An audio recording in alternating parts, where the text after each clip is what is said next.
তোমার মানসিকতাই তোমার সফল হওয়া বা পিছিয়ে থাকার মূল কারণ।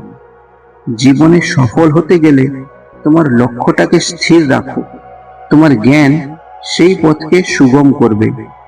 জীবনে চলার প্রতিটা পদক্ষেপেই শিখতে থাকো। কোনো শিক্ষাই তোমার বৃথা যাবে না। তোমার জ্ঞান আর শিক্ষাই পারে তোমাকে সাফল্যের চরম শিখরে পৌঁছাতে।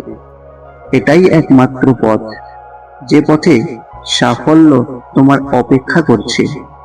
আজ তুমি যদি ভাবো তুমি যতটা জানো ততটাই যথেষ্ট, তুমি আজ যেখানে আছো জীবনের অন্তিম দিনেও সেখানেই থাকবে।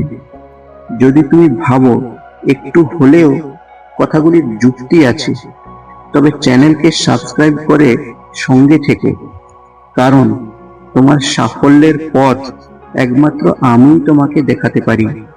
দেখা হবে পরবর্তী ভিডিওতে। তত সময় সুস্থ থেকো।